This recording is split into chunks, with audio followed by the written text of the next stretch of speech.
Alhamdulillahilladzi amarna bittafaqquh fid din wa arsyadana ila ittiba'i sunnati sayyidil mursalin wa usalli wa usallimu ala rasulil amin wa alihi tahirin wa ashabihi al-akramin wa man tabi'ahum bi ihsanin ila yaumiddin. Qala ta'ala ya ayyuhalladzina amanu taqullaha haqqa tuqatih wa la tamutunna illa wa antum muslimun. Amma ba'd. Para bapak, para ibu dan saudara semuanya yang saya hormati, yang saya cintai karena Allah, yang semoga selalu dirahmati olehnya.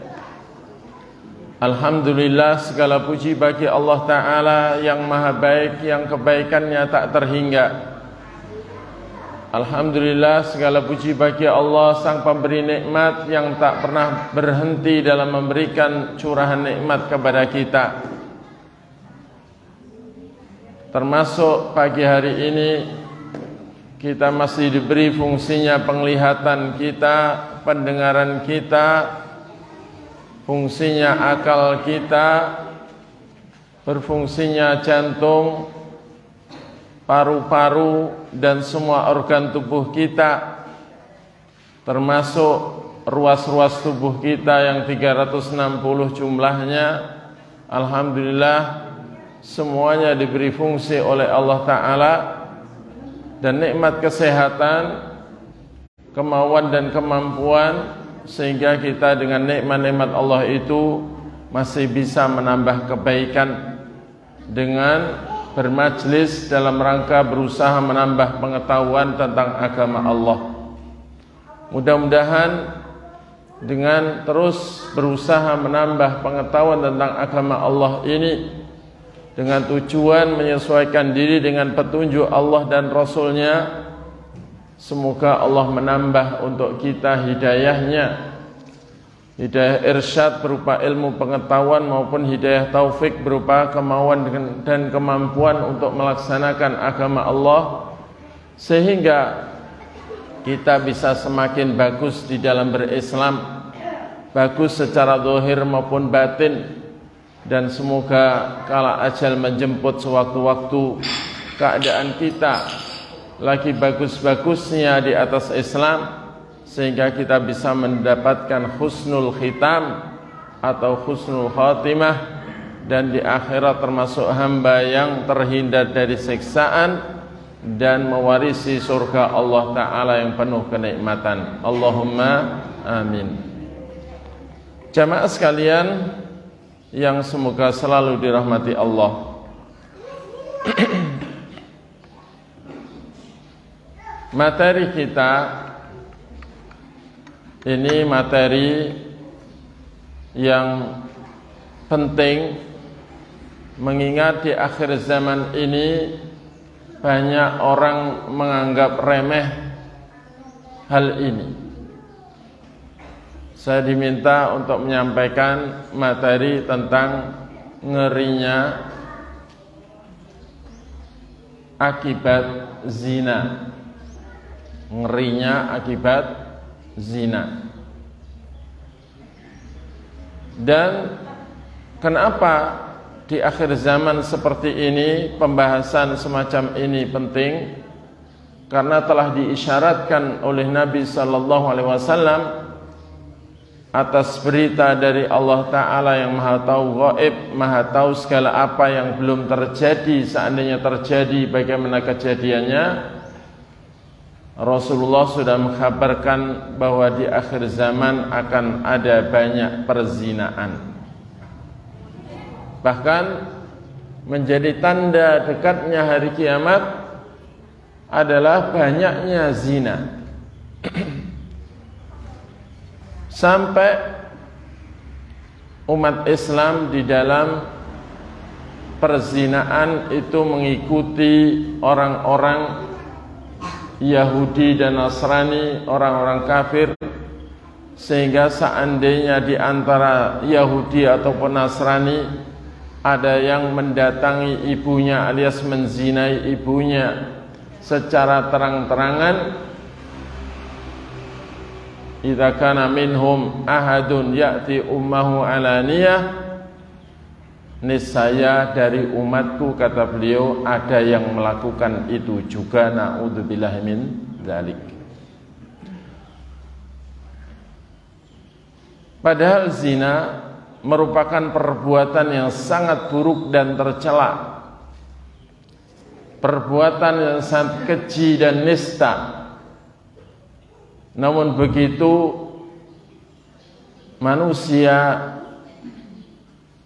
sudah tidak menganggapnya sebagai keburukan, terutama pada saat sudah semakin banyak yang melakukan. Dan termasuk hal yang menunjukkan bahwa pelaku zina itu sangat banyak, itu sampai nanti di neraka, di tengah neraka itu ada namanya sungai Ghautah, Nahrul Ghautah.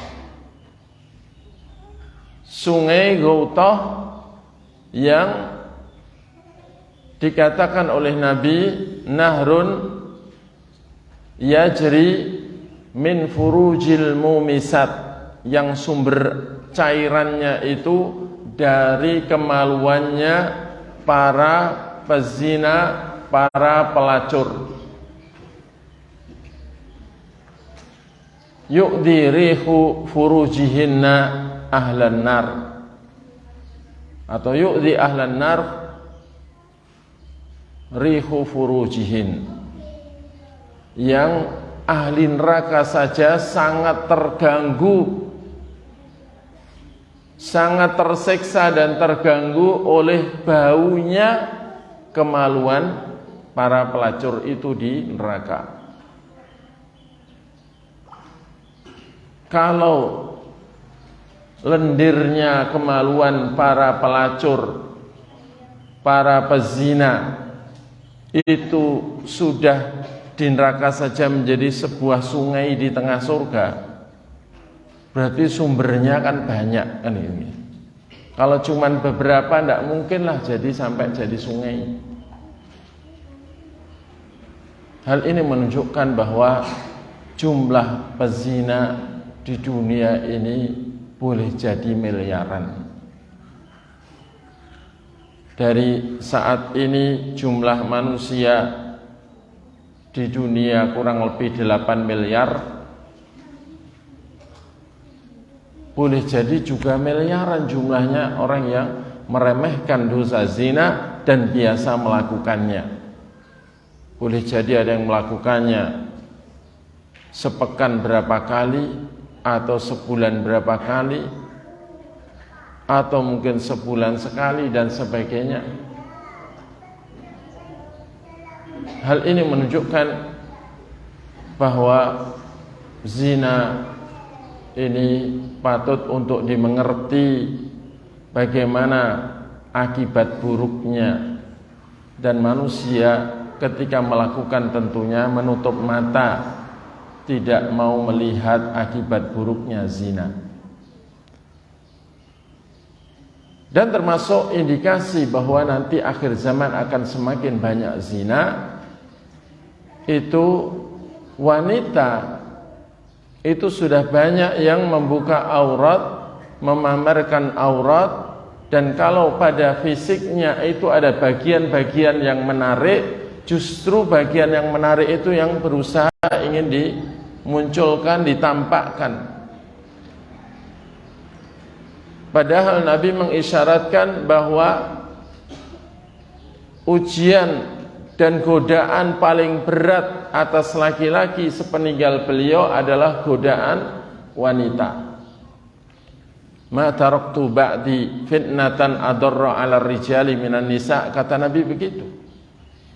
Tidaklah kutinggalkan sepeninggal aku suatu godaan yang lebih berbahaya bagi wanita, bagi laki-laki dari umatku dibandingkan godaan wanita. Kalau godaan wanita terhadap laki-laki dan laki-laki sudah tergoda, apalagi selain zina yang dilakukan. Padahal dosa zina atau perzinaan kalau sudah marak di suatu negeri, maka tidak lama lagi negeri itu akan dihancurkan oleh Allah Ta'ala. Kenapa? Karena Bani Israel dahulu juga hancur gara-gara di antaranya maraknya perzinaan, di mana Bani Israel pertama kalinya godaan yang menyebar di kalangan mereka adalah godaan wanita, dan akhirnya banyak perzinaan, bahkan banyak perselingkuhan, sehingga ilmu yang laris di kalangan mereka, yang ilmu itu kalau dipelajari dan diamalkan menjadi kekafiran, adalah ilmu sihir. Dan ilmu sihir yang paling laris di kalangan Bani Israel adalah ilmu sihir as-sarfu wal-atfu, ma yufarriquna bihi bainal mar'i wa zawji. Ilmu yang bisa digunakan untuk memisahkan antara suami istri, kemudian istrinya dipelet. Jadi ilmu untuk memisahkan suami istri dan ilmu pelet, sehingga yang dipelet itu jadi tertarik dan melet-melet gitu ya. Ini yang paling laris di kalangan Bani Israel. Akhirnya hancur. Akhirnya Allah mengadab mereka. Itulah yang terjadi. Jamaah sekalian yang semoga selalu dirahmati Allah, karena itu Allah Ta'ala berpesan.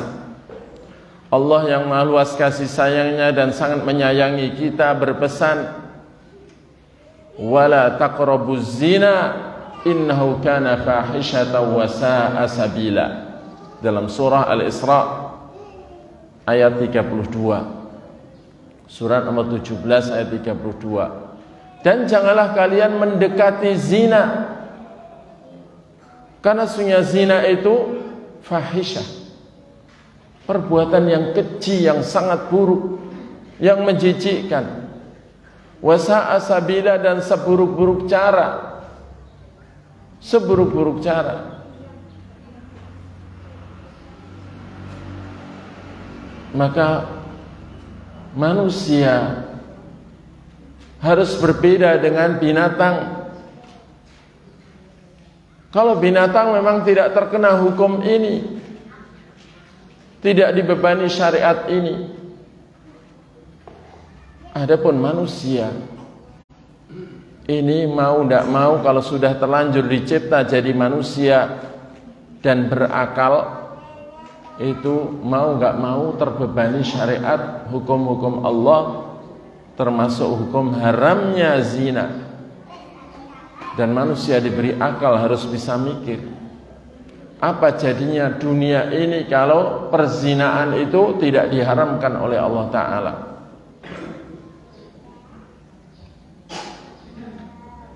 Kalau zina tidak diharamkan, yang terjadi adalah kekacauan dalam kehidupan, dan kebahagiaan pun jauh dari kehidupan manusia. Kenapa? Karena jadi nggak jelas anak itu bapaknya yang mana. Coba kalau zina itu dihalalkan, ya, bukan enak loh ya. Kehidupan ini kacau, karena setiap anak yang lahir nggak jelas siapa bapaknya. Yang repot siapa? Ibunya. Kalau ibunya jelas, ya ini yang melahirkan. Ya, ibu-ibu, mbak-mbak, niki coba dipikir. Kalau zina dihalalkan, itu yang repot adalah justru kaum Hawa, para ibu-ibu. Karena anaknya ini nanti nggak ada yang ngakui ini anak siapa. Bapaknya nggak jelas, sehingga yang biayai, yang ikut mendidik, menjaga anak itu nggak jelas. Garis keturunan menjadi nggak jelas.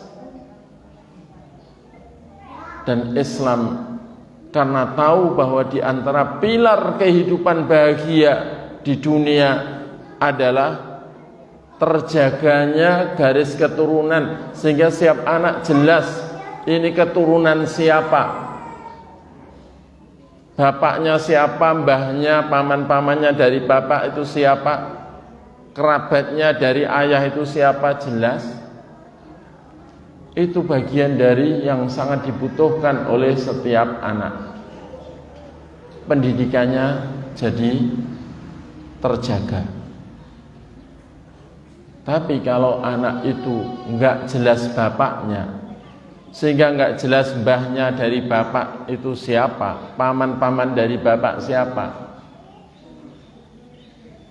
ini enggak ada yang mau bertanggung jawab, enggak ada yang mau mendidik, enggak ada yang mau menopang nafkahnya.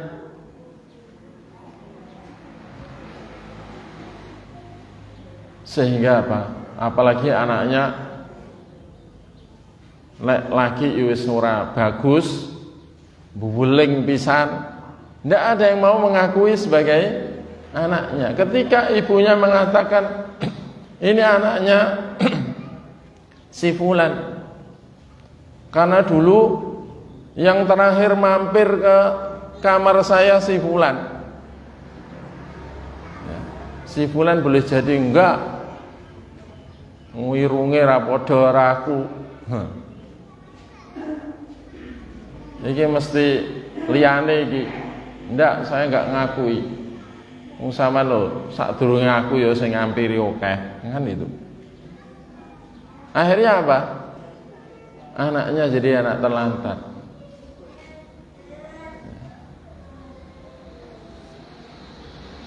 Jadi yang repot akhirnya ibunya. Yang nggak enak itu ibunya, yang paling nggak enak itu di dunianya. Dan anak jadi anak yang kurang didikan dan tidak ada yang disegani, karena ibunya biasanya nggak disegani. Akhirnya anaknya jadi anak berandalan juga, akhirnya merusak kehidupan. Kalau mayoritas remaja dan pemuda itu anak zina, tidak jelas siapa bapaknya, pasti jadi ketika masih belum punya penghasilan jadi sampah masyarakat, dan ketika tidak dididik dengan baik, tentu akhirnya di mana-mana mikirnya adalah ngeret siapa orang yang bisa diret, kan gitu. Dan itu menjadikan kehidupan rusak. Jadi Allah Ta'ala kalau menetapkan hukum halal atau haram itu bukan sembarangan. Tidak ada satupun yang diharamkan Allah Ta'ala kecuali memang bahayanya terhadap kehidupan itu jauh lebih besar daripada manfaatnya, seandainya ada manfaatnya. Maka diharamkan. Tidak ada suatu pun yang maslahatnya itu lebih besar dari mudaratnya, kecuali pasti dihalalkan. Itulah syariat Allah yang sempurna. Jadi ayat ini menunjukkan kita mendekati zina saja. Dekat-dekat dengan zina itu seperti apa? Ya diawali dari melihat, sering melihat, kemudian mendekat, atau kalau orang bilang pacaran, ya kan? Mulai dari pacaran jarak jauh, chattingan atau lama-lama video callan, ya, sampai akhirnya janjian, ketemu, dekat dan seterusnya. Itu semua adalah bagian dari mendekati, yang itu sudah diharamkan. Dan sempurnanya syariat Islam itu, innallaha idza harrama syai'an harrama wasailah. Kalau Allah mengharamkan sesuatu itu juga mengharamkan semua wasilah yang mengantarkan pada sesuatu itu. Itulah yang disebut hukum saddud dzara'i di dalam Islam. Yakni Islam itu membendung segala hal yang bisa mengarah kepada yang diharamkan. Allah mengharamkan syirik, maka Allah mengharamkan semua yang bisa mengarah kepada kesyirikan, termasuk menggambar makhluk hidup pun diharamkan gara-gara Allah mengharamkan kesyirikan. Membangun kuburan diharamkan, kenapa? Karena bisa mengarah kepada kesyirikan dan seterusnya. Ini semuanya adalah saddud dzara'i, saddud dzari'ah. Ya. Kemudian di dalam ayat yang lain, yakni dalam surat Al-Furqan ayat 68-69, Allah Ta'ala mengatakan walladzina la yad'una ma'allahi ilahan akhar wa la yaqtuluna an-nafsa allati harramallahu illa bil haqqi wa la yaznun wa man yaf'al dzalika yalqa athama yudha'af lahu al-'adzabu yaumal qiyamati wa yakhlud fihi muhana. Orang yang beriman, hamba Allah yang maha luas rahmatnya, yang akan mendapatkan surga Firdaus.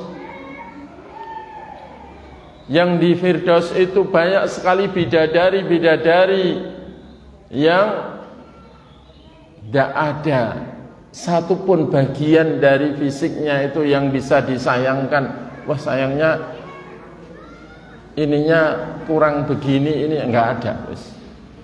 Ya. Bidadari ini pokoknya nyacat kualat, tidak ada cacatnya. Mboten enten kekurangane babar blas. Bahkan keringete niku lek sak ayu-ayune midodari donya, keringete panggah kecut. Ya. Keleke panggah kecut.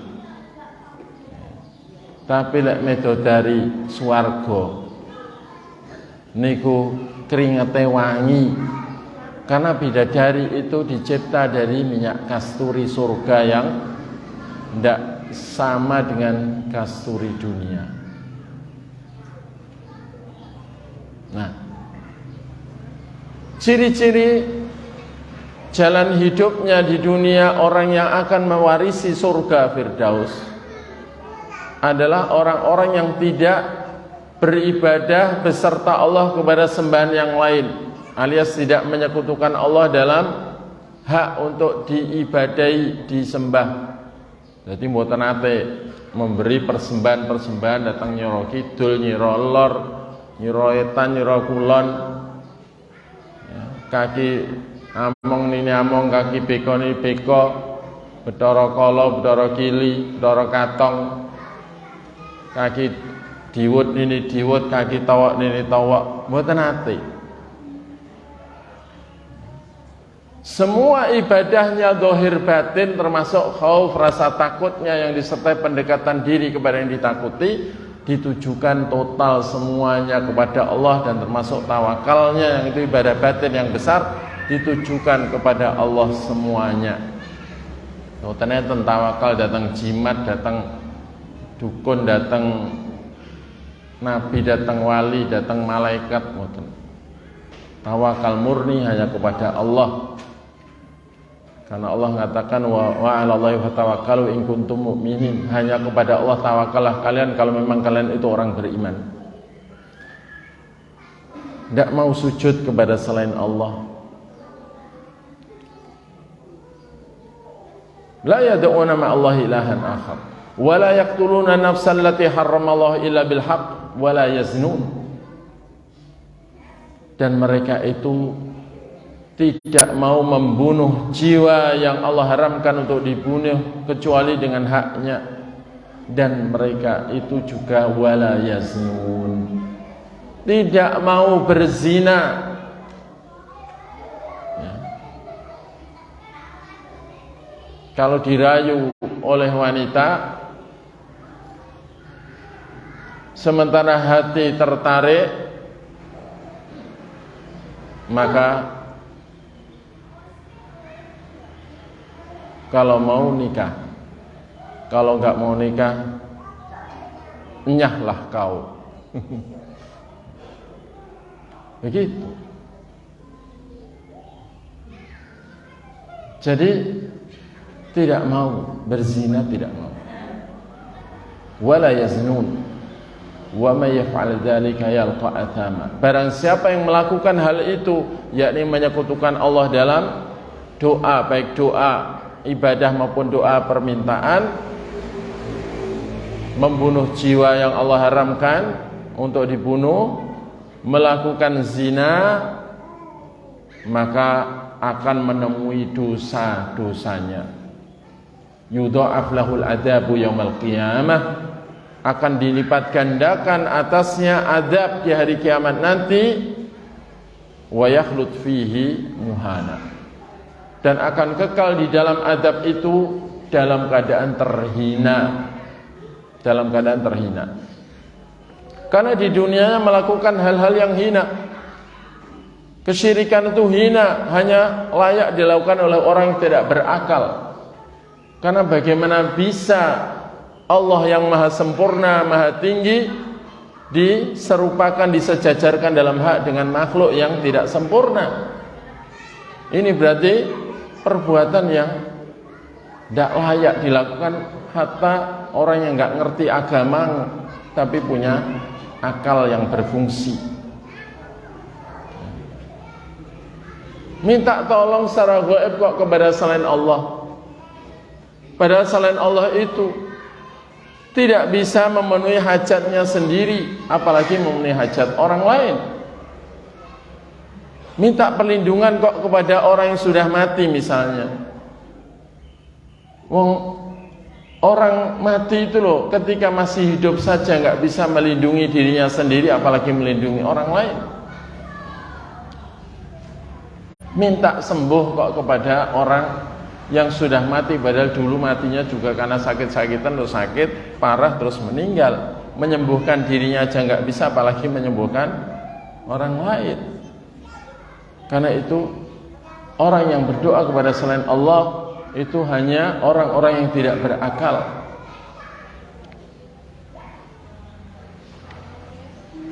Berzina pun demikian.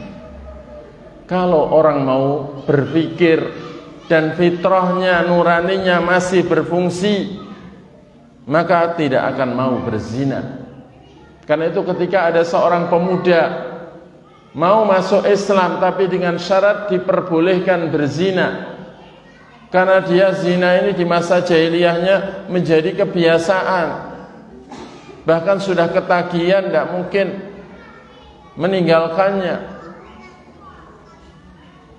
Mengatakan, ya Rasulullah, saya mau masuk Islam, tapi syaratnya satu, saya tetap diperbolehkan berzina.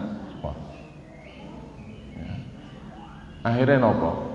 Nabi bertanya untuk menggugah akalnya, untuk nyentil nuraninya. Apakah kau ridho zina itu? Atau kalau ibumu dizinai? Ya enggak. Apakah kamu ridho kalau adik perempuanmu atau saudara perempuanmu dizinai? Ya enggak. Apakah kamu ridho kalau di antara kerabatmu atau keponakanmu itu dizinai, bibimu dizinai? Ya tidak. Demikian juga orang lain. Tidak ridho kalau wanita di kalangan mereka,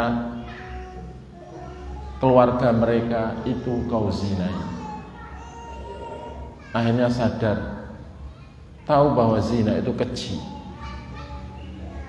dan akhirnya mengatakan, ya Rasulullah, kalau begitu doakan saya agar saya bisa menghindari zina.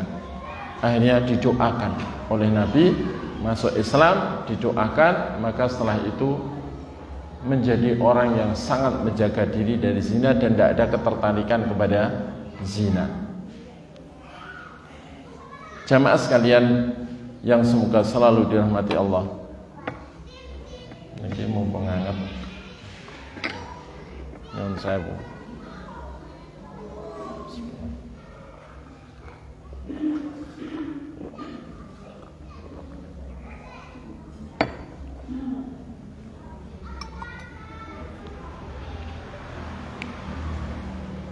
Di dalam ayat yang lain Allah Ta'ala mengatakan, Az-zaniyatu waz-zani fajlidu kulla wahidin minhuma mi'ata jaldah. Wanita yang berzina dan laki-laki yang berzina, maka cambuklah masing-masing dari keduanya itu dengan cambukan 100 kali. Wala ta'khudkum bihima ra'fatun fi dinillah in kuntum tu'minuna billahi wal yawmil akhir. Dan janganlah kalian itu merasa kasihan dalam menegakkan agama Allah, hukum Allah ini, jika memang kalian itu beriman kepada Allah dan hari akhir. Maksudnya kasihan ra'fah itu kasihan kalau dihukum, tapi enggak kasihan kalau perzinaan itu merajalela sehingga menjerumuskan orang ke neraka dan merusak kehidupan dunia, merusak akhirat mereka.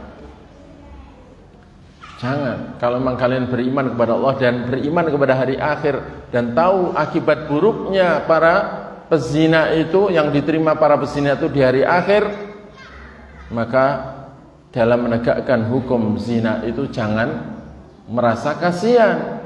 Akhirnya enggak jadi. Itu maksudnya.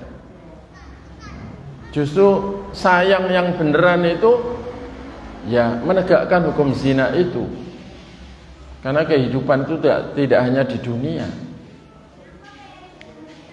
Wal yashhad 'adzabahum ta'ifatun minal mu'minin, dan supaya yang menyaksikan pelaksanaan hukuman terhadap pelaku zina itu sekelompok dari kalangan orang beriman. Supaya menyaksikan yang beriman saja, karena kalau yang tidak beriman, yang kafir atau yang munafik itu ngeri hukum Islam itu terlalu kejaman dan sebagainya. Wong kuwi lho padha senenge nyapa kok dadak di cambuk. Akhirnya nanti ada yang ngembosi dan nolak. Karena itu hukuman terhadap pelaku zina tidak boleh diviralkan, disebarkan sembarangan, karena nanti yang menyaksikan tidak hanya orang beriman. Akhirnya hukum Islam yang kena serangan buruk, yang menyaksikan hanya sekelompok dari kalangan orang beriman.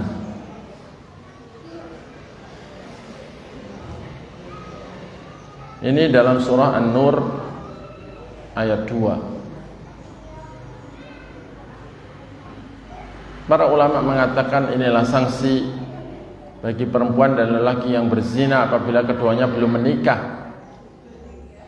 Hukumnya adalah jilid, cambuk 100 kali, dan diasingkan atau dipenjara selama 1 tahun.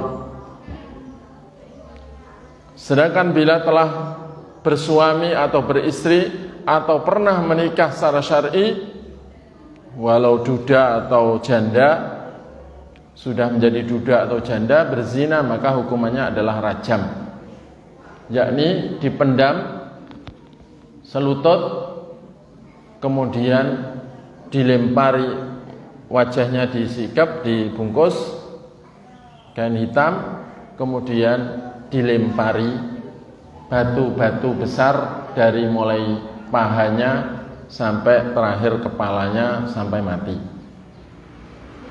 Ya.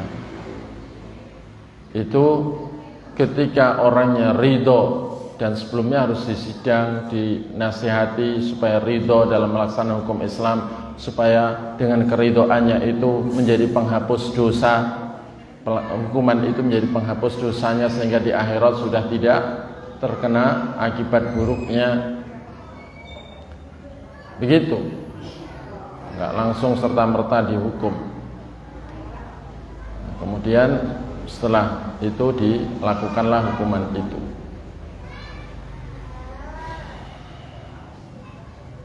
Dan itu termasuk bagian dari kesempurnaan syariat Islam, di mana dosa-dosa yang akal dan nurani hati manusia itu tidak menyukainya, maka tidak perlu ada hukuman dunia. Cukup ancaman hukuman akhirat. Seperti haramnya minum racun. Nggak ada orang yang suka racun, kan begitu. Bunuh diri, nggak ada orang yang suka bunuh diri. Maka hukuman di dunianya nggak ada. Ancaman di akhiratnya memang sangat berat. Tapi untuk dosa-dosa yang disukai nafsu, maka Islam selalu mengadakan hukuman dunianya juga selain ancaman akhirat. Itu termasuk kesempurnaan syariat Islam, termasuk zina. Dan dalam hadis yang sahih diriwayatkan di antaranya oleh Imam Bukhari dan Imam Muslim, Rasulullah mengatakan, la yazni zani hina yazni wa huwa mu'min. Tidaklah berzina orang yang berzina ketika berzina dalam keadaan beriman. Jadi orang yang berzina ketika berzina niku dalam keadaan boten ngadai iman. Soalnya pas zina utawi badai zina ngadai iman, pasti mengurungkan diri dari zina.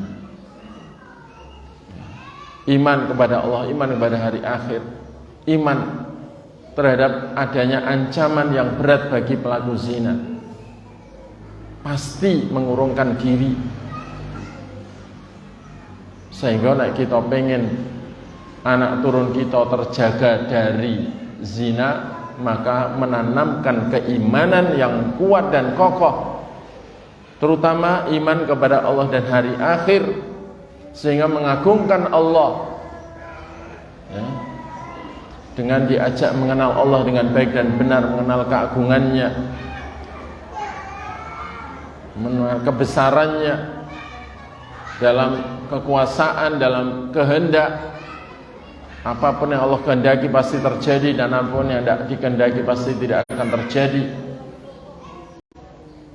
Dan Allah lah satu-satunya pemberi rizki. Kalau Allah tidak memberi, tidak akan punya apa-apa kita ini. Dan sebagainya, ini harus ditanamkan.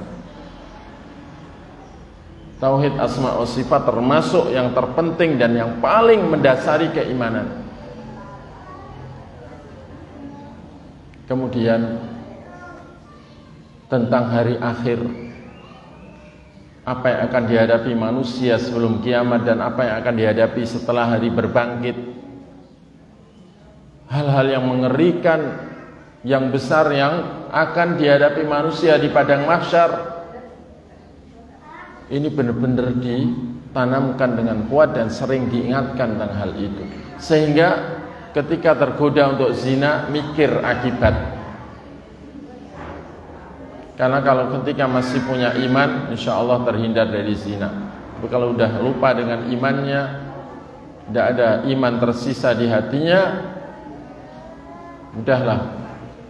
Orang walau ya, dari keluarga baik-baik bisa terjerumus di dalamnya, na'udzubillah min dzalik.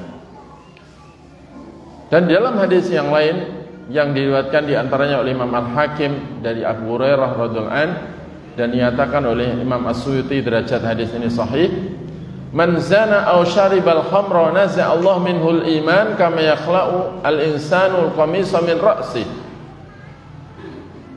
Barang siapa yang berzina atau minum khamr, ini gandengane biasanya, tiangnya tukang mabuk gampang sekali, begitu gandeng diajak zina nggih budal ngoten nggih. Jadi minuman keras dan zina itu gandengane.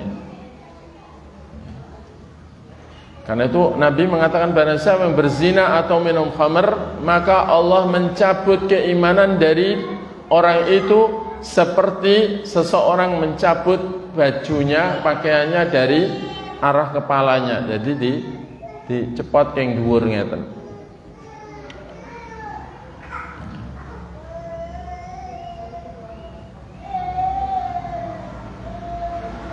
Hal ini menunjukkan bahwa zina sangat membahayakan iman dan sangat mengurangi iman, bahkan bisa menghilangkan iman. Kemudian zina yang terburuk, zina itu dosanya besar semua, tapi ukuran besarnya beda-beda. Zina yang paling buruk dan paling besar dosanya bahkan melebihi 36 kali zina dengan pelacur adalah menzinai ibunya sendiri. Na'udzubillah min dzalik. Zina dengan ibunya sendiri itu lebih besar dosanya daripada 36 kali zina dengan pelacur. Kemudian setelah itu menzinai putrinya sendiri, menzinai saudarinya sendiri, menzinai mahramnya, kerabatnya dari mahramnya, keponakannya dan sebagainya, buliknya. Ini semua adalah dosa-dosa zina yang paling besar. Kemudian zina itu semakin kecil dorongannya, kok tetap dilakukan, maka dosanya semakin besar. Sehingga semakin sepuh, saya sepuh kok zina, dosane saya ageng. Tiang umur 50 zina dibandingnya tiang umur swidak zina, dosane luwih ageng sing umur swidak. Umur 8 dosa zina, dorongannya kan pun kecil gitu, tapi kok tetap melakukan, berarti penentangannya kepada Allah lebih besar, maka dosanya lebih besar. Lebih besar. Padha umur 80 sing setunggal niku sek sewehat tanpa jamu sek kuat zina. Sing setunggal niku pun tuyuk-tuyuk nemen mboten entek sehat, lek badhe zina perlu ngombe jamu riyin. Sing luwih gedhe dosane pundi? Sing dadak ngombe jamu. Soalnya jane wis ora kuat tapi ingin menentang Allah, dia wis direwangi napa? Golek jamu kuat untuk biar bisa menentang Allah Ta'ala. Karena itu Rasulullah menyebut ada 3 kelompok manusia yang dilaknat oleh Allah Ta'ala dan tidak akan diajak bicara dengan bicara memuliakan di sana dan tidak akan disucikan dosanya, ya. Yakni pemimpin yang menipu rakyatnya, malikun kadzab, raja atau pemimpin yang pembohong. Padahal namanya jadi pemimpin, penguasa itu kan enggak ada yang perlu ditakuti bagi dia. Kenapa harus berbohong?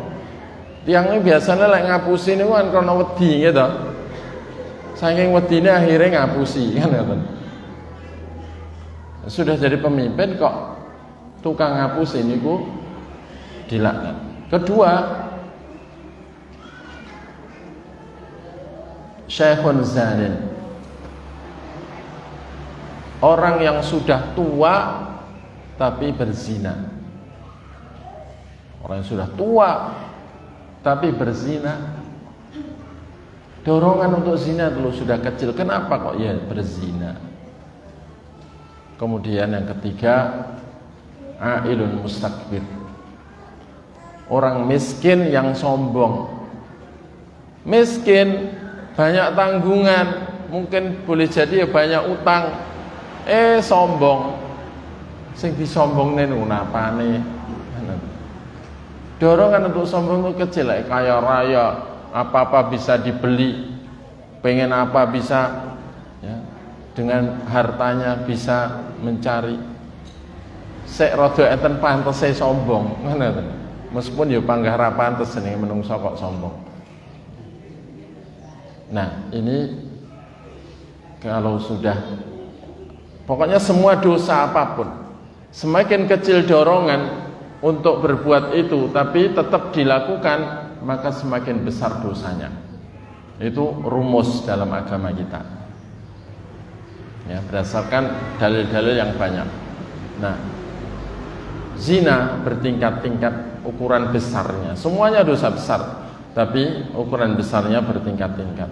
Ada yang sampai menjadikan pelakunya dilaknat, dijauhkan dari rahmat Allah dunia akhirat. Kalau nggak tobat sampai matinya, ini menunjukkan betapa bahayanya, karena orang tidak akan selamat dari siksa, tidak akan masuk surga tanpa rahmat Allah Ta'ala. Bahkan hukumannya kalau sudah menzinai ibunya itu bukan lagi dicambuk, tapi dibunuh. Baik sudah pernah menikah atau belum pernah menikah, tetap dibunuh. Bahkan kepada mahramnya. Kata Nabi, man waqa'a ala dzati mahram faqtuluh. Dan hadis riwayat Al-Hakim dan beliau sahihkan, siapa saja yang menzinai mahramnya maka bunuhlah dia. Dalam artian tentu yang melaksanakan bukan masyarakat tapi penguasa. Karena iqamatul hudud, penegakan hukuman itu adalah haknya penguasa.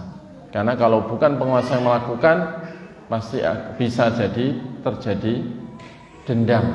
Walau kadang dendam tersembunyi, hanya bunuh keluarganya dengan cara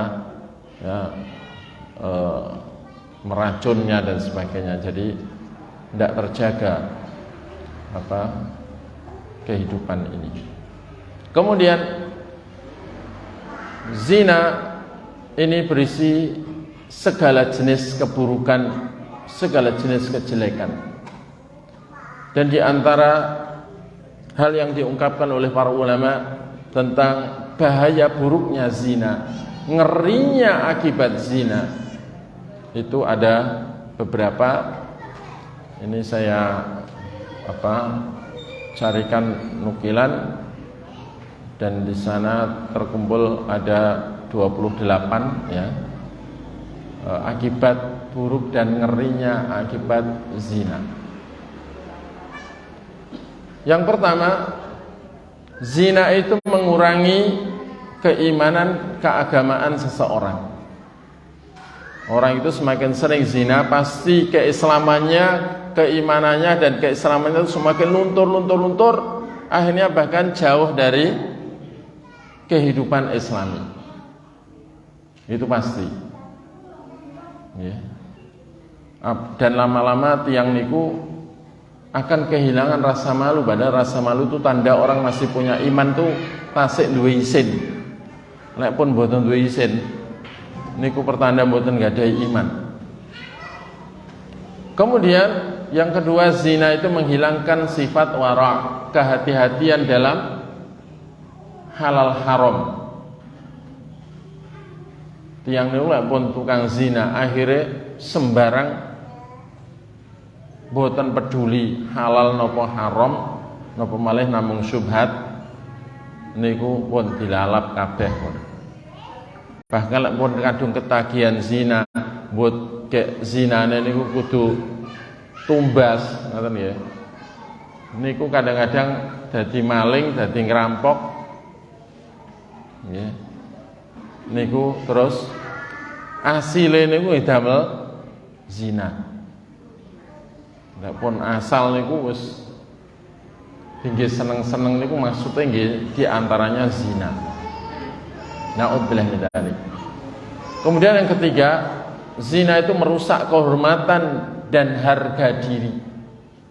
Ponto tiang niku meskipun awalnya sangat terhormat, bahkan ada yang memanggilnya yang mulia, tapi lek konangan zina bon entek nggih, kehormatannya telas. Napa malih konangan selingkuh ketangkep selingkuh kalih tanggane, weleh wis telas. Karena dia mesti ya namanya zina itu semua orang itu tahu itu keji, itu buruk, sehingga harga diri seorang, kehormatan seorang hilang gara-gara zina. Padahal manusia untuk bahagia itu juga perlu, nama baik itu perlu. Kemudian zina yang keempat, zina mengurangi sifat cemburu. Tiang niku lek pun zina akhirnya kalih pasangane nggih mboten cemburu. Akhirnya pasangane niku nggih dicedheki tiang nggih ngoten itu. Akhirnya kadang-kadang naudzubillah min dzalik seseorang membiarkan istrinya atau anak perempuannya di jak tiang niku ndak melawan karena dia sendiri juga tukang begitu, naudzubillah min dzalik. Tukang gondol tiang setrine ya, tiang sanes. Padahal ancamannya apa kalau sudah tidak punya cemburu? Seperti di negeri ya, negeri-negeri kafir niku kebebasan niku sedemikian rupa sehingga perzinaan marak. Bahkan naudzubillah min dzalik rasa enten sing ijol-ijolan barang sementara ngoten nggih. Itu terjadi berarti kehidupan ala babi. Babi niku mboten duwe cemburu. Lek singa, macan, kucing niku sik duwe cemburu. Ya, kudanil nono malih. Ya. Niku lek badhe istilah lek pun wancine atau pengen dengan atau pengen kalih gandengane, istilah kalih jodone ngoten ya. Enten sing nyedeki niku digurak di parung. Kathah kewan niku sing gadahi cemburu, kecuali babi. Nek babi pun mboten cemburu.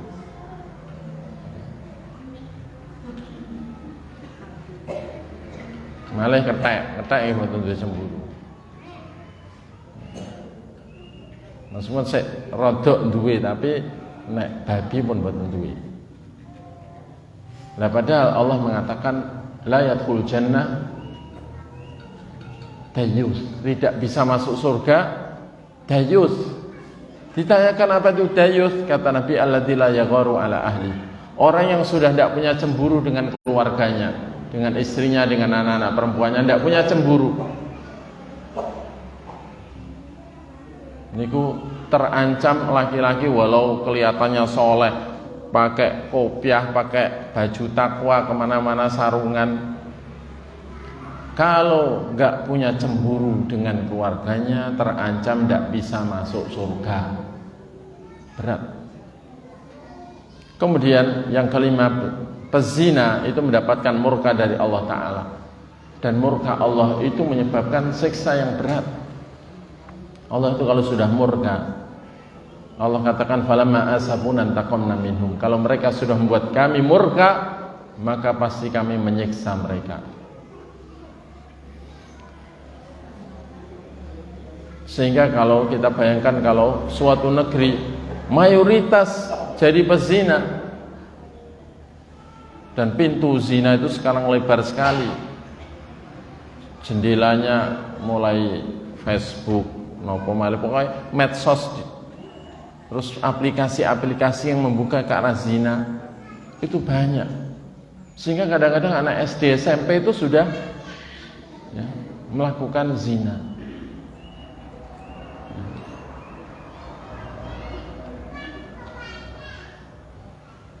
Ngeri, akhir zaman ini ngeri. Kemudian yang keenam, zina itu menghitamkan wajah dan menjadikannya gelap. Tukang zina niku mesti burek. Meskipun kulitnya resik, kulitnya putih, tapi tetap cahaya, aura, keimanan itu nggak ada. Kemudian zina itu menggelapkan hati dan menghilangkan cahaya hati, sehingga tiang niku tukang zina niku pun ya, mikir padang mboten saged. Makanya hidupnya serampangan karena tidak tahu arah. Yang kedelapan, zina mengakibatkan kefakiran yang terus menerus. Selama pelaku zina itu tidak tobat atau tobatnya belum diterima karena belum benar-benar tobat, terbukti masih membanggakan masa lalunya yang pun warek tuwuk zina misalnya, masih suka cerita, itu berarti belum menyesal betul. Nah itu bisa tertimpa kefakiran yang terus menerus. Walau banyak duit, kadang-kadang orang itu fakir loh ya, merasa kurang terus. Karena arti fakir itu orang merasa dalam kekurangan, merasa hidupnya itu kekurangan, nggak pernah merasa cukup. Kemudian yang ke-9, zina menghilangkan kesucian pelakunya dan menjatuhkan nilai martabatnya di hadapan Allah dan di hadapan manusia, itu jelas. Kemudian yang ke-10, zina mencopot sifat karakter dan karakter terpuji seperti ifah, pandai menjaga diri, sifat baik, sifat adil, sifat amanah. Niku hilang gara-gara zina. Dan yang tersematkan pada dirinya adalah sifat tercela seperti fajir, orang durhaka, pengkhianat, orang fasik, zani, pezina, perempuan dia pelacur. Ya. Kemudian yang ke-11, pezina itu menyeburkan diri pada adab dengan bentuk adab berupa sebuah tungku api yang bagian atasnya menyempit, bagian bawahnya luas.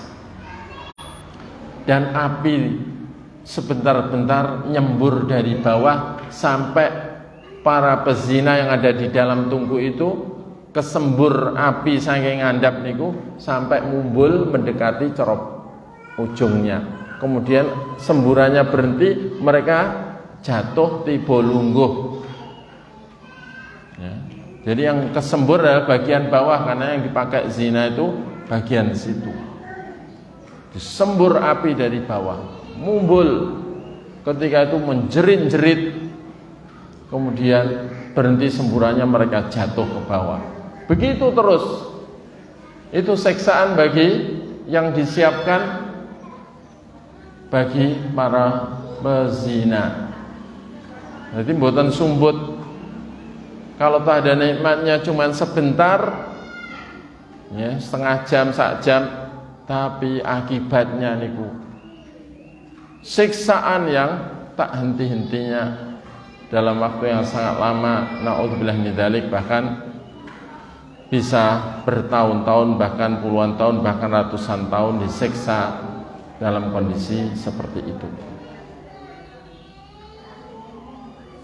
Dan itu pernah disaksikan, bentuk siksaan untuk pezina itu pernah disaksikan Nabi ketika Isra Mi'raj, ya, bersama malaikat Jibril alaihissalam, sebagaimana dalam Sahih Bukhari dari sahabat Samurah bin Jundab radhiyallahu anhu.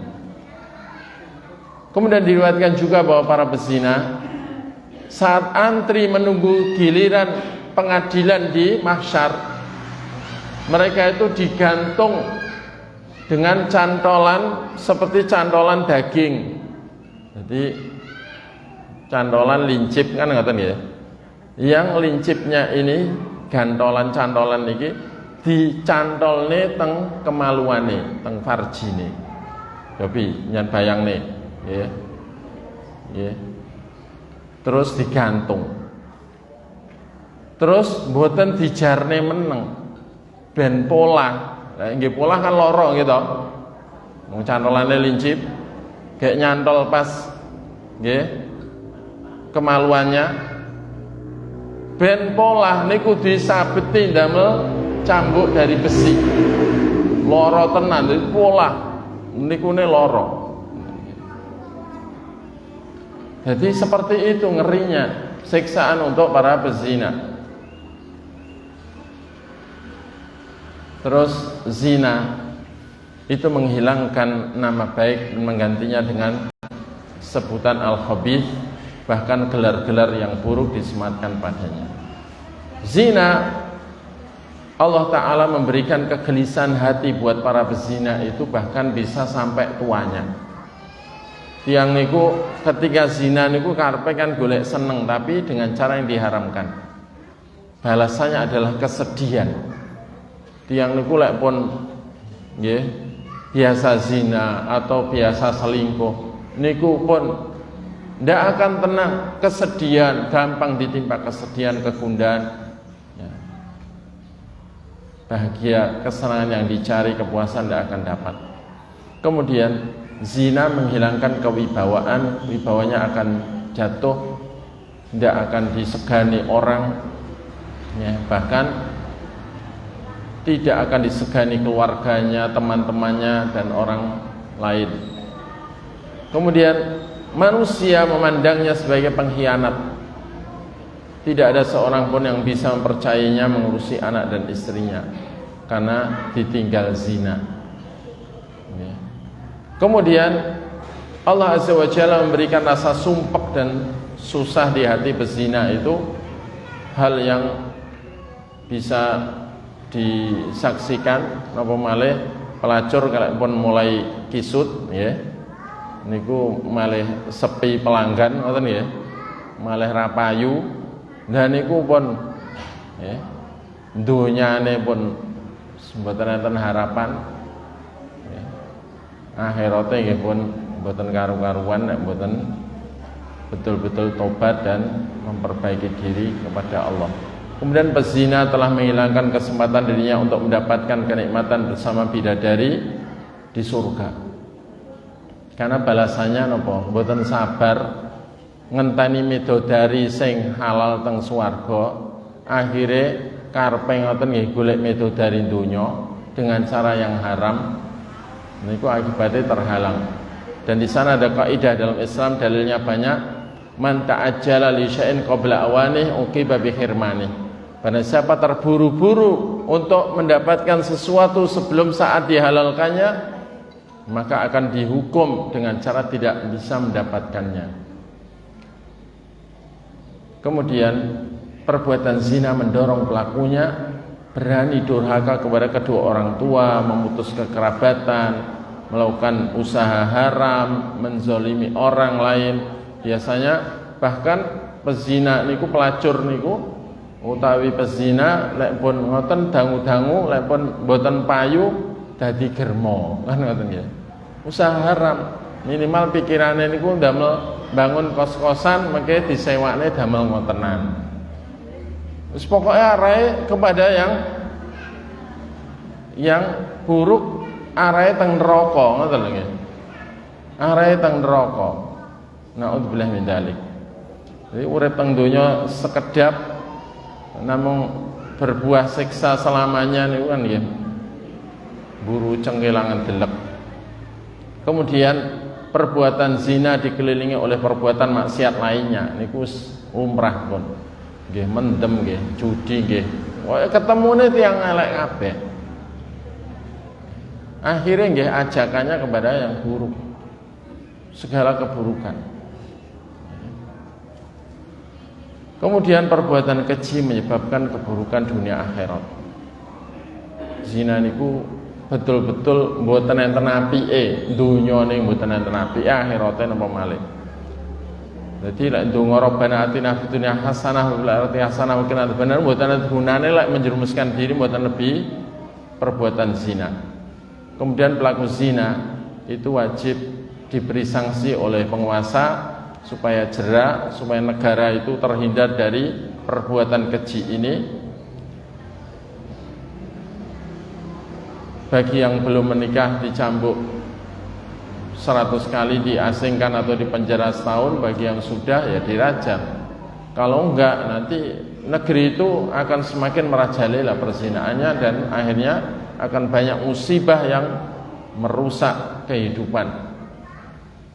Kemudian zina menyebabkan tersebarnya wabah penyakit berbahaya termasuk taun, lepra, ya, tersebarnya penyakit kelamin yang sulit diobati seperti sifilis ataupun bahkan virus, berbagai macam virus yang membahayakan, HIV ya, dan sebagainya. Kemudian perbuatan zina membuka peluang bagi keluarga untuk terjerumus dalam perbuatan serupa. Yang niku lek suka berzina, nanti di kalangan anaknya atau cucunya atau kerabatnya itu juga akan terjerumus pada zina. Menzinai istrinya orang, nanti istrinya dizinai orang lain. Menzinai anaknya orang, nanti anaknya juga ada yang menzinai. Karena itu termasuk balasan buruk. Nabi mengatakan kama tadinu tudan, seperti kau bersikap seperti juga kau akan disikapi. Begitu. Alias niki sanes hukum karma, tapi napa nggih? Hukum dari Allah, keadilan yang sudah ditegakkan di dunia seperti itu. Allah akan memberi balasan sesuai perbuatan orang. Kemudian zina menyebabkan balasan amalan solehnya hilang, pahala amal solehnya hilang sehingga bangkrut pada hari kiamat. Karena di antara akibat buruknya di hari kiamat, pelaku zina yang menzinai istri orang itu akan dihadapkan pada suaminya wanita yang dizinai. Kemudian suami itu disuruh mengambil pahala kebaikannya orang yang menzinai istrinya sesukanya. Ya tentu kalau di sana, kata Nabi, apa bayangan kalian kalau sudah begitu? Ya tentu akan mengambil semuanya, karena saat itu orang walau sudah punya banyak amal pun merasa kurang, dan ada kesempatan sekarang mengambil amal orang, ya pasti diambil semua. Kemudian anggota tubuh seperti tangan, kaki, kulit, telinga, mata, lisan akan memberikan persaksian yang menyakitkan, ya. Sehingga walau saat zina itu delik-delik, sembunyi-sembunyi, nanti di akhirat bisa terbuka, semua orang jadi tahu, ya. Na'udzubillah min dzalik. Allah katakan yauma tasyhadu 'alaihim alsinatum wa aydihim wa arjuluhum bima kanu ya'malun. Pada hari itu lisan mereka memberi kesaksian, tangan mereka dan kaki mereka juga memberi kesaksian tentang apa saja yang mereka perbuat. Ini dalam surat An-Nur ayat 24. Dan yang ke-28, pezina kemaluannya akan membusuk hingga baunya sangat menyiksa ahli neraka dan mengeluarkan lendir nanah yang akan menjadi minumannya para pemabuk. Disebut pemabuk dalam Islam itu kalau sudah mabuk 4 kali. Mabuk, tobat, mabuk lagi, tobat lagi, mabuk lagi, tobat lagi, terus mabuk lagi. Kalau sudah 4 kali mabuk, padahal sudah 3 kali tobat, maka Allah punya hak untuk memberinya minum nanti di akhirat dari sungai Ghautah, sungai yang mengalir dari kemaluannya para pelacur, para pezina, padahal bau kemaluan mereka sangat menyakiti dan mengganggu ahli neraka. Na'udzubillah min dzalik. Itulah diantara sekian banyak efek negatif dan betapa ngerinya akibat buruknya zina, dan semuanya itu memberikan gambaran, ya, bahwa zina betul-betul perbuatan nista, keji, dan tidak bermoral dan tidak layak dilakukan manusia, karena Allah sudah memberi solusi berupa nikah. Karena itu juga supaya pernikahan itu dipermudah, mboten usah ndamel hitung-hitungan lek niku goro-goro niki Pak wage laire wage niki paing, iki geyeng, padahal pun bodoh cocoke akhirnya mboten dinikahne goro-goro ya pasarane mboten cocok, utawi goro-goro omahe adu pojok, wah iki kebuberik iki, nggih. Nggih. Sing penting kan napa?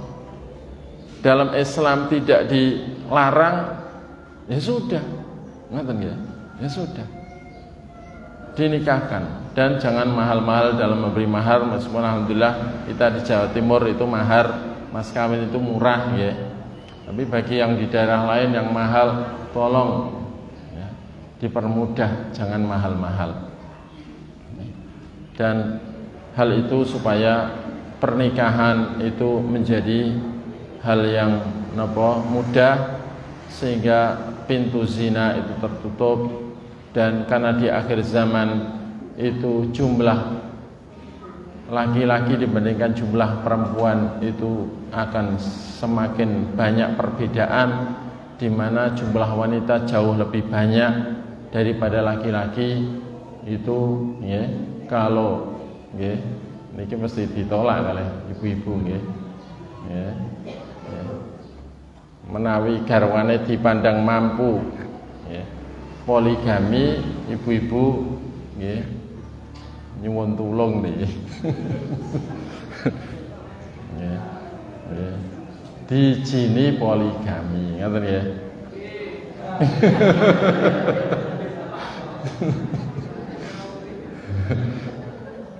Masya Allah hebat, saya nyauri. Ya.